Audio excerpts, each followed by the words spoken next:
10. Blood. Jessica didn't have time to be sick. She had so much to do. But she just hadn't felt well the past few weeks. At first, she attributed her extreme tiredness to the stress of being a 40-year-old single mother of 2 teenagers while working full-time and attending school part-time. However, over past few days, she had started experiencing significant abdominal pain. Jessica decided it was time to consult the doctor. After she described her symptoms to her doctor, he ordered several tests. The results indicated a low red blood cell, or RBC count, with microcyclic RBCs, low hemoglobin and hematocrit level, and evidence of hemoglobin in her feces. After finishing this lesson, you will know why this was Jessica's symptoms and test results, and able to explain on your own Jessica's symptoms and test results. Blood is a thing we all need. So, let's talk about blood, shall we? Blood is a type of connective tissue that consists of a liquid matrix. Blood, the life fluid that courses through the body's blood vessels, provides the means for the body's cells to receive vital nutrients and oxygen and dispose of their metabolic waste.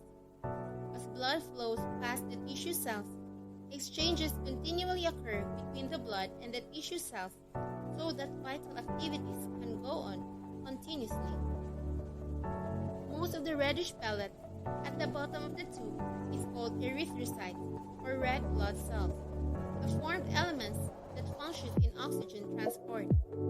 Buffy coat is a thin, whitish layer that makes junctions between the erythrocytes and the plasma. These layers contain the remaining formed element, leukocytes, or white blood cells that act in various ways to protect the body, and platelets, a cell fragment that helps stop bleeding. A hematocrit is a percentage of the total volume of a blood. Blood has a distinctive physical characteristic. A person has 4 to 6 liters of blood, depending on his or her size. Of the total blood volume in the human body, formed element is 38% to 48%. It's composed of the various blood cells. The remaining 52% to 62% of the blood volume is plasma, the liquid portion of blood. You're probably saying to yourself, of course it's red. Blood also has color, however, because the color does vary. Arterial blood is bright red because it contains high levels of oxygen. Venous blood has given up much of its oxygen in tissues and has a darker, dull red color. This may be important in the assessment of source of bleeding. If blood is bright red, it is probably from a severed artery, and dark red blood is probably venous blood. The normal pH range of blood is 7.35 to 7.45, which is slightly alkaline. Venous blood normally has a lower pH than does arterial blood because of the presence of more carbon dioxide. Viscosity means thickness or resistance to flow. Blood is about 3 to 5 times thicker than water. Viscosity is increased by the presence of blood cells and the plasma protein, and this thickness contributes to normal blood pressure. Blood also helps maintain homeostasis in several ways. It transports gases, nutrients, and waste products. Oxygen enters blood in the lungs and is carried to cells. Carbon dioxide produced by cells is carried in the blood to the lungs, from which it is expelled. The blood transports ingested nutrients, ions, and water from the digestive tract to cells, and the blood transports the waste products of cells to the kidney for elimination. It transports processed molecules.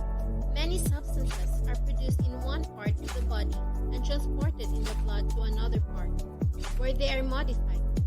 For example, the precursor to vitamin D is produced in the skin and transported by the blood to the liver, and then to the kidney for processing into active vitamin D. Active vitamin D is transported in the blood to the small intestines, where it promotes the uptake of calcium. Blood transports regulatory molecules. The blood carries many of the hormones and enzymes that regulate body processes from one part of the body to another. The regulation of pH and osmosis.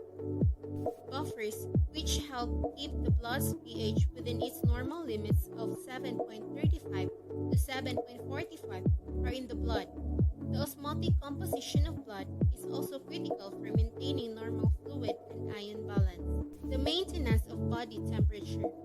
Blood is involved with body temperature regulation because warm blood is transported from the interior to the surface of the body, where heat is released from the blood. Protection against foreign substances. The cells and chemicals of the blood make up an important part of the immune system, protecting against foreign substances, such as microorganisms and toxins. Clot formation. Blood clotting protects against excessive blood loss when blood vessels are damaged. When tissues are damaged, the blood clot that forms is also the first step in tissue repair and the restoration of normal function. Now, let's talk about plasma. Plasma. Plasma is a pale yellow fluid that consists of about 91% water, 7% protein, and 2% other substances such as ions, nutrients, gases, and waste products. Plasma proteins includes albumin, globulins, and fibrinogen. Albumin. Albumin, the white of egg, makes up 58% of the plasma protein. Although the osmotic pressure of blood results primarily from sodium chloride, albumin makes an important contribution. The water balance between blood and tissues is determined by the movement of water into and out of the blood by osmosis. Globulins account for 38% of the plasma protein. Some globulins, such as antibodies and complement, are part of the immune system. Other globulins and albumin function as transport molecules because they bind to molecules, such as hormones, and carry them in the blood throughout the body. Some globulins are clotting factor, which are necessary for the formation of blood clots. Types of globulins. Alpha globulins transports hormones, prothrombin, high-density lipoprotein, HDL or healthy cholesterol. Beta globulins transport vitamins, minerals, and other lipoproteins, LDL or bad cholesterol. Gamma globulins, antibodies that provides immunity. Fibrinogen is a clotting factor that constitutes 4% of the plasma proteins. Activation of clotting factors results in the conversion of fibrinogen into fibrin, a thread-like protein that forms blood clots.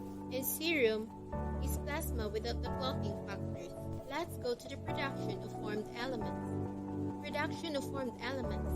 The process of blood cell production is called hematopoiesis. In the fetus, hematopoiesis occurs in several tissues, such as the liver, thymus, spleen, lymph nodes, and red bone marrow. After birth, hematopoiesis is confined primarily to red bone marrow, but some white blood cells are produced in lymphatic tissues. All the formed elements of blood are derived from a single population of stem cells called hemocytoblasts. These stem cells differentiate to give rise to different cell lines, each of which ends with the formation of a particular type of formed element. The development of each cell line is regulated by specific proteins called growth factors. That is, the types of formed elements derived from the stem cells and how many formed elements are produced are determined by the growth factor.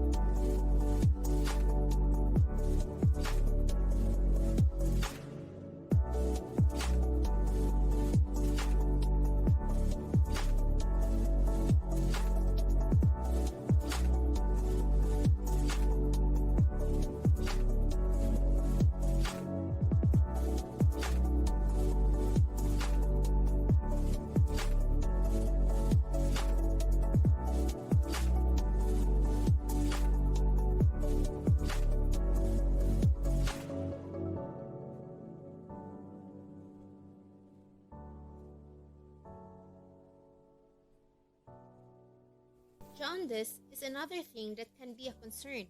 Jaundice is not a disease, but rather a sign caused by excessive accumulation of bilirubin in the blood. Because one of the liver's many functions is the excretion of bilirubin, jaundice may be a sign of liver disease such as hepatitis or cirrhosis. This may be called hepatic jaundice because the problem is with the liver. Other types of jaundice are prehepatic jaundice and post-hepatic jaundice. The name of tissue tells us where the problem is. Recall that bilirubin is the waste product formed from the heme portion of the hemoglobin of all RBCs. Prehepatic jaundice means that the problem is before the liver. That is, hemolysis of RBC is taking place at a more rapid rate.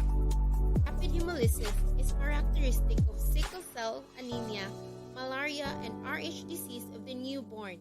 These are hemolytic anemias. As excessive numbers of RBCs are destroyed, bilirubin is formed at a faster rate than the liver can excrete it.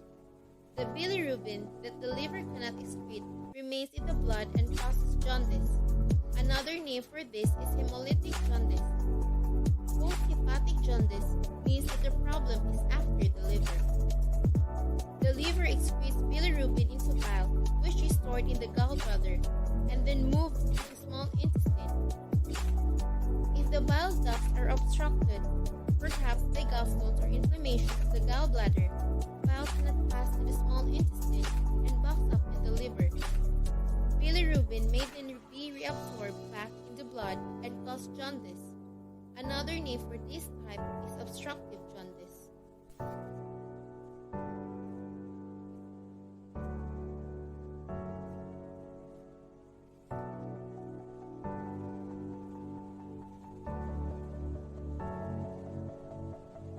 Such abnormalities will occur such as leukemia is the term for malignancy of the blood-forming tissue.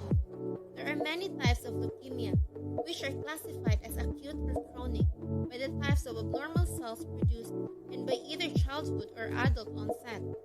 In general, leukemia is characterized by an overproduction of immature white blood cells. These immature cells cannot perform their normal functions, and the person became very susceptible to infection. As a greater proportion of the body's nutrients are used by malignant cells, production of other blood cells decreases. Severe anemia is a consequence of decreased red blood cell production, and the tendency to hemorrhage is the result of decreased platelets. Chemotherapy may bring about cure or remission for some forms of leukemia, but other forms remain resistant to treatment and may be fatal within a few months of diagnosis. In such cases, the cause of death is often pneumonia or some other serious infection, because the abnormal white blood cells cannot prevent the growth and spread of pathogens within the body. Connected to the topic is blood grouping, where blood grouping, transfusion, transfers of blood or blood components from one individual to another. Infusion, introduction of fluids other than blood, saline or glucose, into the blood. There are also reactions that will occur, such as transfusion reaction, which refers to the clumping or rupture of blood cells and clotting within blood vessels. Finally, here are some important things to ponder upon. Antigen, molecules on the surfaces of RBCs. Antibodies, proteins in plasma. Last but not the least, here are some terms to remember. Agglutination, clumping of cells. Hemolysis, ruptures of blood cells caused by the combination of the antibodies with the antigen. ABO and Rh blood groups, most important in transfusion reactions.